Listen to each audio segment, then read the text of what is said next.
لومبنی سوال حضرت ابراهیم علیه السلام د امن د پاره کړی دی چې خدای پاک دا خار دا امن والا خار وګرځي ځکه چې دا امن دا په کوم ځای کې امن وي نو د عبادت هم کولی شي دا خلک الله تعالی ته هم نږدې کېدلی شي دا خپل خلک خپل ځان نه چې کوم دی روزګارونه هم کولی شي خو چې په کوم ځای کې امن ني نو نه څوک بیا عبادت کولی شي نه څوک الله تعالی ته ور نږدې کېدلی شي او نه څوک خپل ځان نه چې کوم دی روزګار کولی شي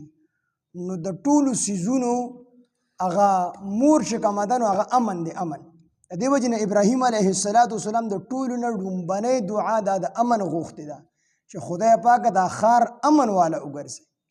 او بیا په هغې کې الله تعالی هغه دعاګانې قبولې کړلې نو هغه داسې امن والا خار وګرځېدو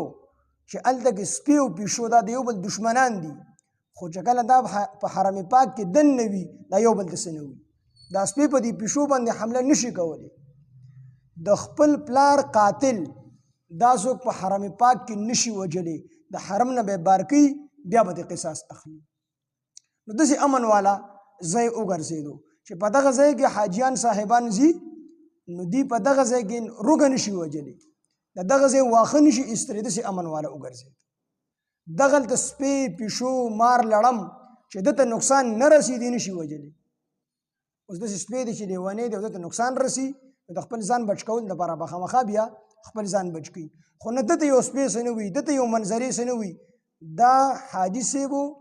یا دا عمرې والا دی په حالت ته احرام کې دی په حرم پاک کې دی په حرم پاک کې دننه دی چې کوم دی یو څیزو